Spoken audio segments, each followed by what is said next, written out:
What's up, y'all? Coast to Coast Podcast, a post-game edition, a coast to post, coming after you right after the Tar Heels down the Florida State Seminoles in Tallahassee, 77-66. I'm Joey Powell. We're brought to you by Johnny T-Shirt. All right, boys, the unthinkable has taken place. We actually have back-to-back, two-back wins to talk about tonight. We've talked about how brutal it's been doing our show the last little while, coming off a loss as well. The basketball gods have smiled upon us as they're smiling on the Tar Heels right now. With me, as always, Sherell McMillan and Sean Moran. I've been told that I can't ask you guys how you're doing. So no matter what you say, I don't care how you're doing right now. All right. You're just robots to be on this podcast and give us your analysis, but I am not allowed to care about you as human beings. Now let's talk about basketball. Boys, the Tar Heels 77-66 against Florida State tonight. That's after a 71-63 win against UVA on Saturday that they absolutely had to have to get that elusive Q1. We can talk about how just absolutely dumb the quad system is and net rating and all that stuff. But now, after the Tar Heels shot 2 for 23 from three against Notre Dame and South Bend, the last two games, they are 24 of 51 from three-point land. Sherell, is it just as simple as making three-pointers what makes it all the difference for this basketball team? It certainly seems like it. It's funny because we've all been trying to find that smoking gun. What is it? Is it somebody's not healthy? Is it that they don't like each other? Is it they're not having fun? And it's like, well, maybe just they need to make five or six more threes a game. I think Sean, this game, I was hearing Sean's voice in my head the entire game watching it because it was like, okay, they need to make eight threes. It was like, check. And it was like, whenever they play a bad team, they've got to get that lead up from, 8 or 9 to 17 or 18. So when the inevitable run does come, it's an 8 or 9 point lead instead of being tied. So it was like the whole season was kind of flashing before our eyes in that they finally were able to do what we wanted to do, which is just hit open shots. If you looked at the defense for Florida State, which was really, really, really, really bad. Not good at all. It's the most step in threes I think I've seen Carolina have this entire season. They just made their open threes. So is it as simple as that? Yeah, I don't think the offense looked particularly different or more crisp or anything. They definitely were moving the ball better, maybe than they have at times, but the looks to me weren't demonstrably different from the looks they've gotten most of the season. They just have been able to knock them in the last two games. And it wasn't that everything was all candy and roses, right? I mean, they turned the ball over quite a bit, 14 turnovers, including a six straight turnover stretch in the first half that was reminiscent of last Wednesday in South Bend when things just looked absolutely abysmal. Sean, what were some things that you saw the Tar Heels do tonight? If you want to go back to Wednesday too, I know you love watching Tony Bennett's style of play, but if you'd like to go back to Saturday too and talk about that, what were some things you saw this team doing tonight, as well as UVA, that they might be able to carry with them into Saturday and then into Greensboro next week? Well, I think as Sherell said, the main thing was getting those halftime leads in double digits. Both on Saturday, I think they were close to 1.4 points per possession in the first half. Today, I think they were close to 1.3, around 1.26, something like that. So both of those numbers extremely strong, well over their season averages. But then again, and it gives you breathing room when you go cold or when the team goes on a run, which both leads shrank, especially against Florida State. I think everybody, when it got down to four, was wondering what's going on. But that's a lot different than Pittsburgh or some of the other games where they were clearly the better team in the first half, but Yeah. they only had maybe a 7 point lead. At UVA, a 2 point lead. So there was that. Going back to the UVA game, I think one was the home crowd, always makes a difference, but they came out both from Hubert Davis to the players, I think locked in and focused. And that was something we were saying all the time in the tournament last year, which we haven't said a lot this year in terms of their style of play. One thing that stood out to me, and he's been criticized a lot by us fans, everybody, RJ Davis on defense. Not that he played extremely well, but he was playing extremely hard. And in UVA, a few possessions stuck out. He got, I think, four possessions. He got 3 out of 4 defensive rebounds where he came in, and the other one was when he played tough defense on a Kihei Clark drive. Armando got it, and then he just as soon as he got in bounds, he got the ball and was pushing it. Today was definitely a little bit slower. Started out with some made threes, but I don't know if it wasn't locked in or just sluggish, or Florida State kind of got into him a little bit. And Sherell mentioned Florida State's lack of defense. I did think at the beginning they had scouted UNC very well in terms of what UNC was trying to do offensively. Yeah. And add that with some length. And Florida State does have a lot of individual talent, which is why Always do. Always do. Did scare me. And to me, it was just a huge win, being on the road, a must win. And Florida State with some confidence after last game. But as you mentioned, they had the turnovers, but then they were able to hit shots, they were able to move the ball, and they're able to build that lead. So a few different things that went on. But I think going back to Saturday, how locked in they were, and then in the first half, how they were able to take care of business, which they didn't do against Notre Dame in the first half, but they did in the second half. So right now they've been putting really strong halves together, and they're going to need at least a half and a half of another half to do it against Duke on Saturday. You mentioned that Florida State had the scout on North Carolina. It looks like they had things, pretty tight to begin with. They were fronting Armando Bacot, which has given him some trouble this year. And as we've seen and talked about on this show, over his career, he's really struggled, or when he's struggled, it's been against guys who had length. And, with Florida State starting a guy that I think was about 7'12", he did give Armando some trouble to start with. So what I want to go to now with, Sean, is which was more surprising? Armando Bacot finishing with 1 point and 0 field goals, or the fact that the rest of the team picked him up? I'll go with Armando because we did see what happened on Saturday, but I think taking Armando out for a second, it goes back to Saturday and Pete Nance being the main person that stepped up, but also Leaky Black. And I think this is what we've seen in the losses, is that people have been completely disregarding those two players offensively, which has made it even harder for RJ Davis, Caleb Love, and Armando to get baskets or even good shots, either at the rim or from three. Once Pete Nance hit a few on Saturday, he got his confidence. That opened things up. Leaky Black today with 18. And I think this doesn't get you back to the level that they were at last year, but at the same time, it does give you much more ability to score when you just have one or two other players that are now able to score in double figures, they're able to hit open shots. Puff Johnson hitting the 2 straight threes against UVA at somebody coming off the bench. Mm-hmm. So the scoring load was lightened.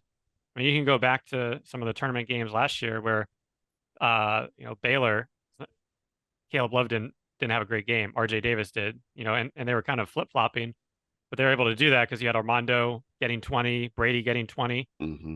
Not saying Pete Nance and Leaky are going to do that every day, but if you can get, once again, 10 points from Leaky, maybe more in an efficient manner, but more importantly, you have Pete Nance hitting some shots and the defense can't sag as much.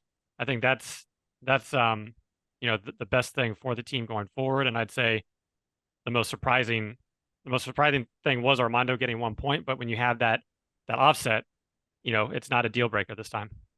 You talk about Pete Nance really stepping up the last couple of games. He said in one of his post-game interviews with Inside Carolina that he tried to get a little more arc on his shot, that coaches have always been trying to tell him that. I don't know that I see that. I see him shooting more in rhythm with more confidence. Are you actually seeing better trajectory on his shots right now? Yeah, I mean, there was maybe one or two in the second half where you didn't see it as much, but listen to those interviews and obviously people were catching that. And against UVA, it's pretty evident he was getting, I thought, some maybe normal arc on his shot, which for him is pretty significant.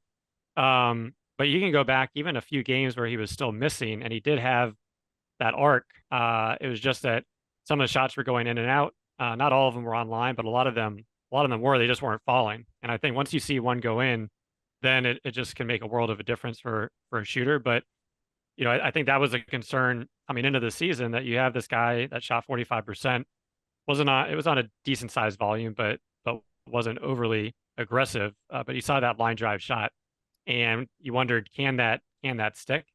And it really didn't, for the majority of the year. But I think also people talked about Nance being injured, RJ Davis being injured. it does look, to your point, whether it's in rhythm, a little more just kind of bouncing his legs. Uh, it's not the fastest release, so he does need that time, but he's willing to pull it a little bit quicker, and he's getting maybe a little bit more lift, and he does have that arc. So I think people are feeling confident when he's letting it fly right now. Sherell, the other half of making up for Armando's off night was Leaky Black, as Sean just mentioned. And I love that he called attention to both those guys. Sherell, I want to talk about Leaky for a second.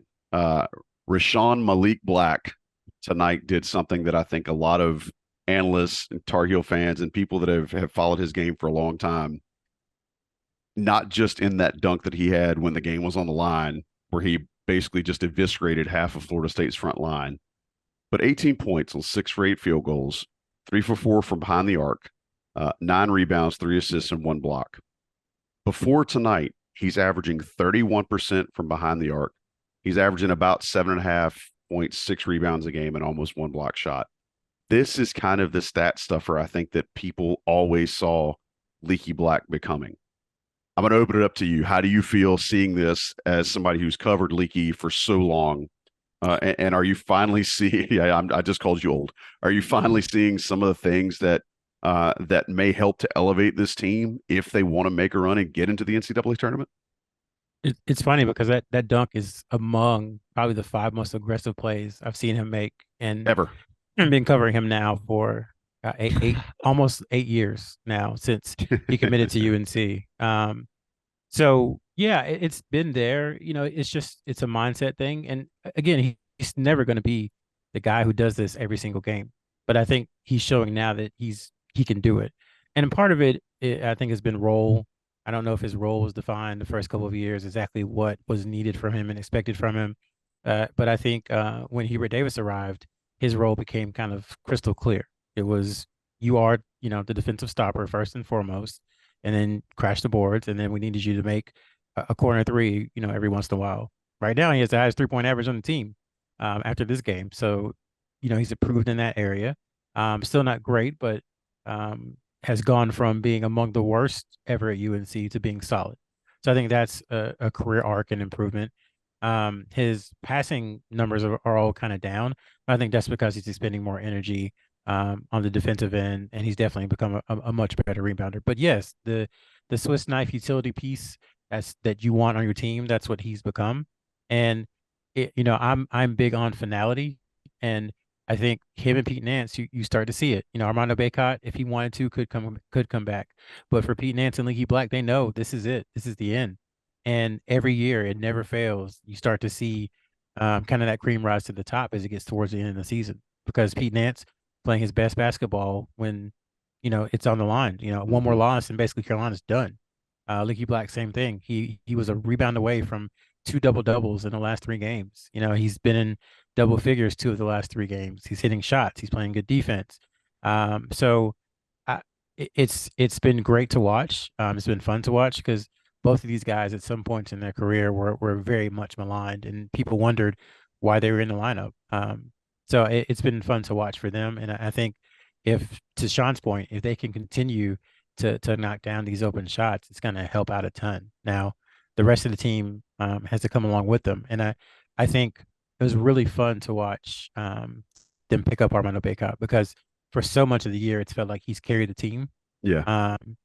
So it was good to watch him be able to have an off night and UNC not suffer for it. To reiterate some of that context, Leaky's first career double-double was when this year, Sherell? Was against Clemson? Maybe?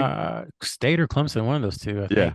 And now he's had, like you said, 2 out of 3. So he went almost 5 years before getting his first one, and now he's seemingly really rounding into form. Sean, you had something else you want to add about Leaky? Just quick, when that play happened, I think it was last week on the message boards, there was a thread about Leaky's aggressiveness, and somebody called out a dunk in high school that he made, and went back through the archives. It was a CP3 game in Vegas where he caught the ball left wing, had a step and finished reminiscent to that. And I know a lot of the theme was maybe this is what they're going to get. But the best thing for me was seeing that, and also watching the game with Rob Harrington. But I was able to pull that from the from the archives, and it reminded me of the dunk that happened today.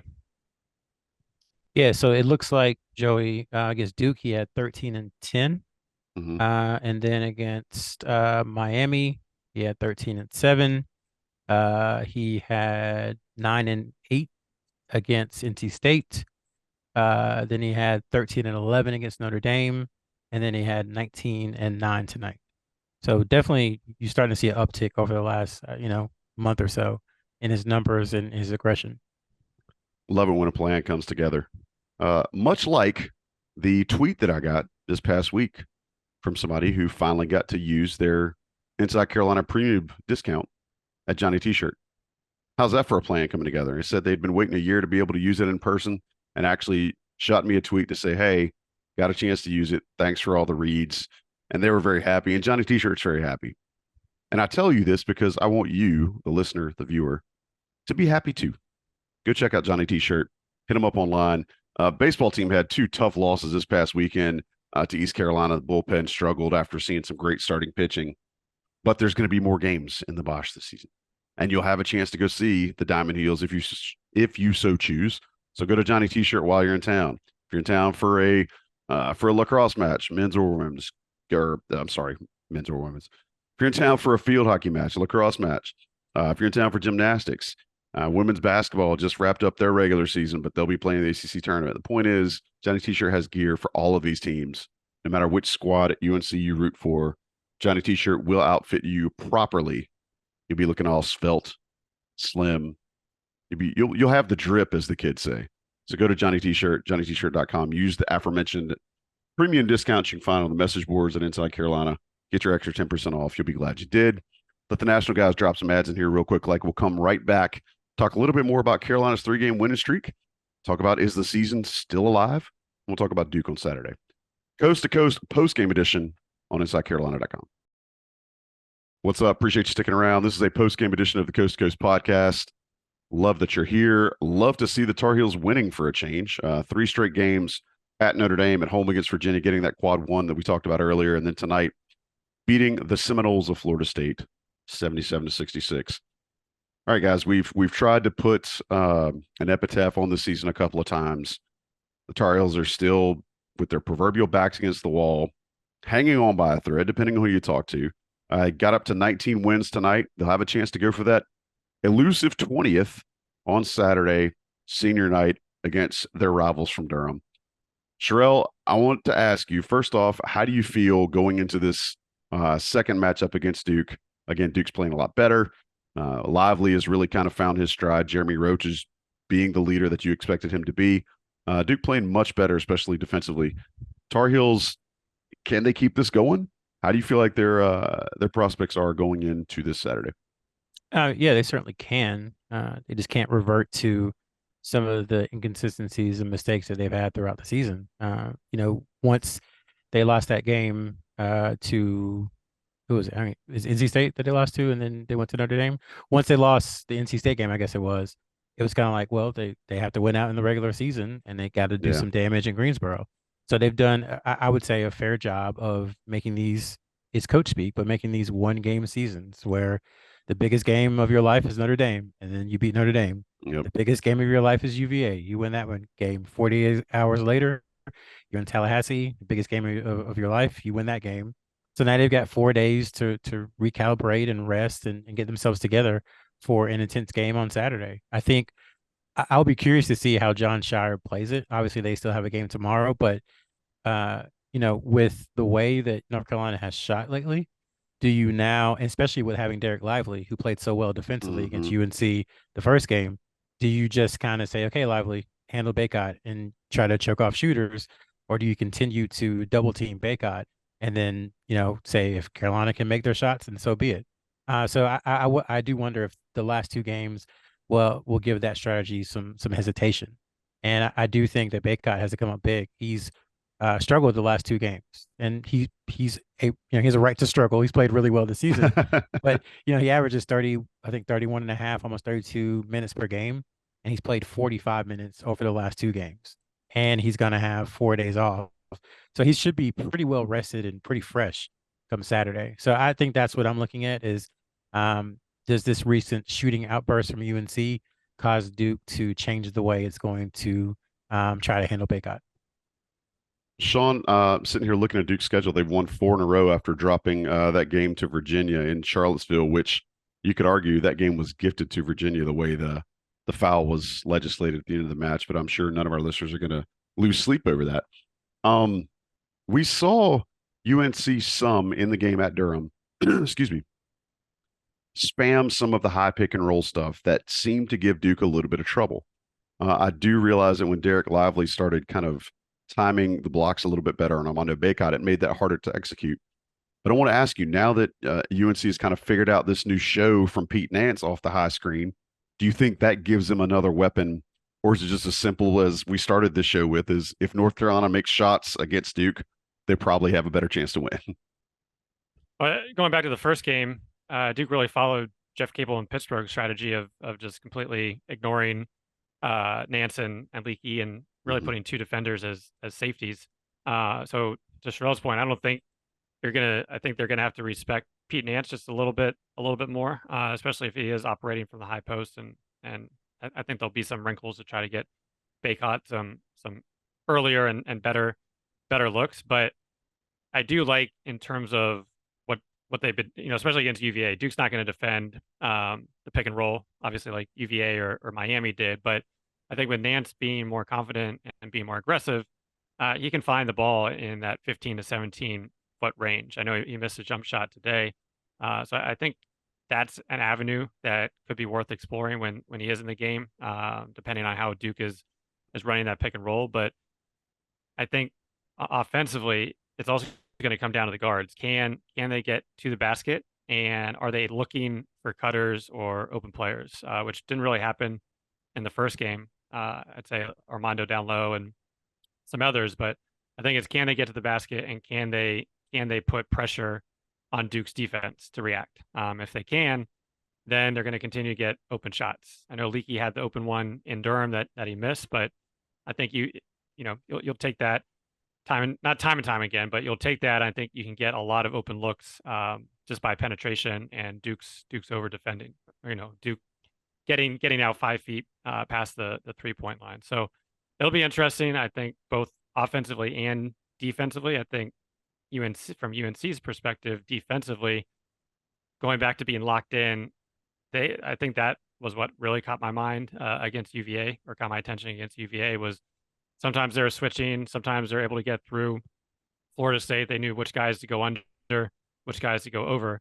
Now, there were times where all of a sudden the guy's wide open off a pick and pop or pick and roll, but you had to feel a lot better about the defense and the lack of drop coverage, giving players open lanes for 10 footers. So I think if they can make life a little bit uncomfortable for Duke, that'll go a long way, because they've been playing tremendous offensively. Hasn't been the best of competition they beat, but Virginia Tech is a tough team, and they've been shooting the lights out inside the arc and being efficient with the shots they're taking outside the paint. I don't have the transition. Wait, yeah, I do. Hang on. I was going to go with the transition buckets from North Carolina tonight. I think that was something that's important. I want to ask you, Sean, do you feel like pace is something that they can try against Duke, or is it just go back to the half court that's been working? Because North Carolina hasn't done a ton of pushing tempo this year, but you have seen it the last couple of games where when they've been aggressive and triggered an outlet pass early, they've been somewhat successful with it. Is that something they should try on Saturday? I mean, yeah, the easier baskets, we saw what that did for Duke in the first game in terms of Duke getting out off of offensive rebounds or turnovers and 2-on-1, 3-on-1. That was probably against Florida State the first time UNC is, I'm not going to say cleanly, because it still felt a little awkward, but it was fairly well executed, the 2-on-1 fast break with RJ to Leaky. If they can get out and put the pressure on, well, I don't have, it always feels like you're about to watch a train wreck when they do get in transition. But I think if you can get out and try to get to the line, attack the basket, whatever it is, I think if you can get shots earlier in the shot clock, you're going to reduce the number of shot clock violations or last second heaves that we still have seen, especially in the second half of the last two games. Sherell, is there any one thing that you have to see on Saturday for North Carolina to have a chance? Do they need to take somebody away on Duke's roster? Is it, more steady production from the bench, or is it just, starting five doing what they're expected to do? What do you want to see on Saturday, or even better, what do you feel like you have to see? Well, it's going to be a little bit different because Derek Whitehead didn't play in the first matchup, and barring something happening tomorrow, he'll play on Saturday. So that gives them I would say, a better offensive option at that three spot than they had before. So now you're in a situation where you kind of have to figure out exactly who Leaky Black, will cover. Are they going to start Mitchell, or are they going to start Whitehead, the three, Mitchell the four, Lively at the five? Is that where they're going to go with? Are they going to adapt to what UNC wants to do? So looking at that matchup, and then I think your point about getting in transition is a good one, because I feel like you just run a little bit better in front of the home crowd, Mhm. and they struggled against the set defense, like to your point, once Derek Lively got comfortable. So to avoid that, try to get out in transition and try to get him into foul trouble early. That will clear the way for Armando Bacot, and then maybe he can play well later. Because they don't, excuse me, Young, the transfer from Northwestern, he's good, but I don't know if he is able to cover Armando Bacot, one Mhm. on one. And then that gets into the whole deal about hitting shots, once they start to double Armando if Lively is out. So it's going to be a chess match. It should be fun to watch. But I would say just how Leaky Black, if Derek Whitehead is his primary cover, how he's able to kind of handle him. Because defensively, I thought Carolina did a pretty good job for most of the game in the first matchup. I thought Pete Nance was excellent at times on Cal Filipowski, really limited him. It was just Proctor hit a couple of threes, and then Jeremy Roach, as he's done probably three of the last four matchups, took advantage of RJ Davis defensively. Looking at those matchups, and then of course comes down to can Carolina, make a couple threes. I don't think they're going to make 14 or 15, but to Sean's point, can they get to 8? Can they get to 9? If they do that, then they should be right there with a shot to win. If nothing else, they're trying valiantly to avoid wearing that moniker of being the worst perimeter shooting team in UNC history. So the last two games, they've at least shown that they may not want that. All right, boys, before we get out of here, give me your 2 pennies. 2 cents from you, Sean. I think the first thing was a quote from Hubert Davis after the UVA game in terms of trying to move the ball quickly. If you didn't have something, either dribble on attack or pass the ball, 0.5 seconds, I think was the time. I mean, you did see you need that against UVA to be able to score on that defense. And I think we didn't see it as much today, especially during those turnover fueled possessions. But I think if they have that in their mindset of moving the ball, when they are moving, doing it with a purpose, I think that will be tremendous. And then in terms of Derek Lively, I mean, not only did he take Armando out, he really took Caleb and the rest of the team out for when they wanted to attack the basket and attack the rim. So if you're able to get a quick foul or two on him, if you get him up in the air, you know, as Sherell mentioned, Young isn't blocking any shots, and I think defensively, I always believe you can get by Duke on the perimeter, no matter if it's Coach K or Shire. And I think that could give RJ and Caleb just a little bit more confidence when they get in there instead of taking some tough twos. But at the end of the day, I mean, for Duke, this is their chance to, not in the same way, but almost end Carolina's season with a win. And it wouldn't take redeem themselves from the Final Four, but at the same time, they're going to come in with that mindset, also with the confidence that they did beat this team last time. And Carolina's going to have to be aggressive. Could be a little bit of a slow start with senior night, and depending on who the starting lineup is, but obviously great for any of the walk-ons to get playing time. But you're not going to jump out to a quick lead most likely. So you can't waste possessions, and you gotta come ready to play because Duke certainly will. Sherell, same thing. Any 2 pennies from you? Yeah, a few pennies. So just quick recruiting stuff. So most of UNC's targets slash commits slash signees are in some form of playoffs. So just real quick, Simeon Wilcher and Roselle won tonight. So they're going to play for something called the non-public North B title on Wednesday. Real, you don't know none. I don't. Wilshire had 27 tonight, though. He's been playing really well from what I've seen from afar these last couple of weeks. I'm not gonna be able to pronounce it, but is it Archdiocese? Is that correct, Sean? Sure. Okay. Close. All right. For the purpose of this show, yes. Okay. I'm sorry, everybody. I mean no offense. Anyway, Cardinal Hayes and Ian Jackson won that city championship in New York over Boogie Flynn and Stepanak a few days ago. Jackson, by all accounts, was really good. I think he had 18 points and like 12 assists or something. So really did a good job of passing the ball. James Brown and St. Rita are in something called a sectional semifinal on Wednesday. They'll play that at 7 p.m. And then Drake Powell is in the North Carolina High School Athletic Association regional semifinals on Tuesday. They play Franklinton. And if they win that, then they would play the regional championship on Saturday, the 4th. And if they win that, they would play the state championship on Saturday, the 11th.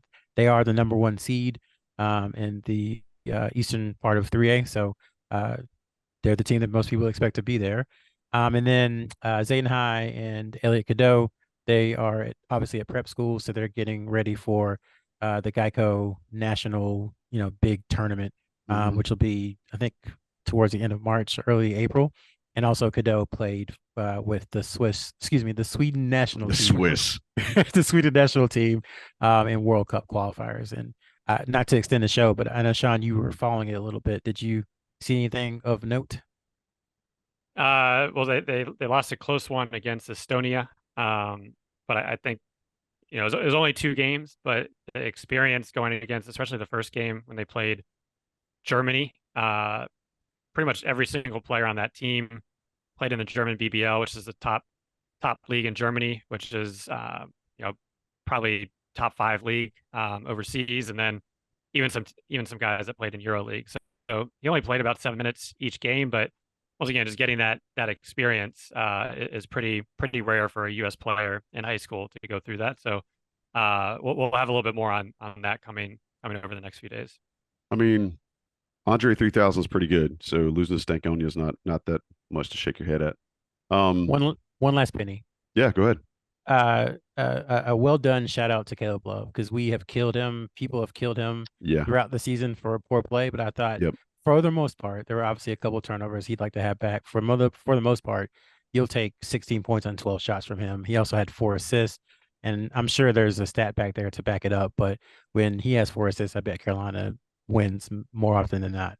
And the other stat we're looking for, Brian Ives, I'm pointing at you. I'm texting you. I'm calling you.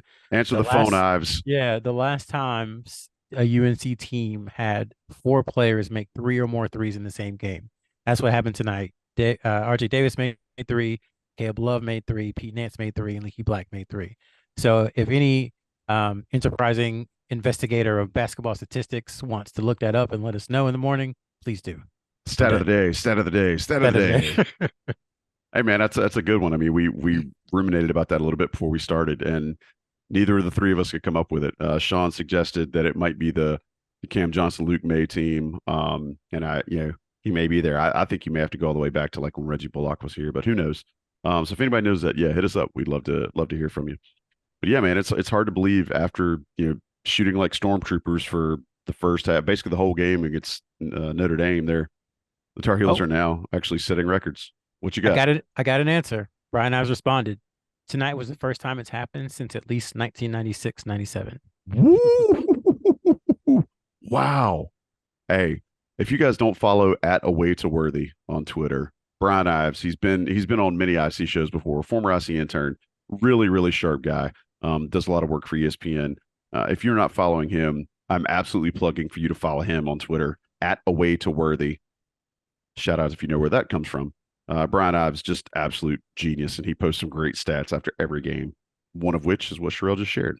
All right, boys, anything else you want to get out of here? Looking forward to Saturday and 8 threes. Can they get to that? Can they get to that point? Sean, you shall will it, so it shall be done. But I don't care how you're doing. I'm not appreciative of you guys being a part of the show. It's just part of your job. I don't really think nice things about you as human beings. But anyway, thanks for listeners. Thanks for everybody for tuning in tonight. Again, Tar Heels win 3rd in a row. 77-66 tonight over Florida State Seminoles in Tallahassee. They keep on hanging on, and we will give a shout out to John Stiegley for producing this show. And we'll be right back next time. Regularly scheduled program next Sunday. Appreciate all of you being a part of the show. This has been the Coast to Coast post-game edition podcast for Inside Carolina. I'm Joey Powell for Sherell McMillan and Sean Moran. We'll catch you next time. Late.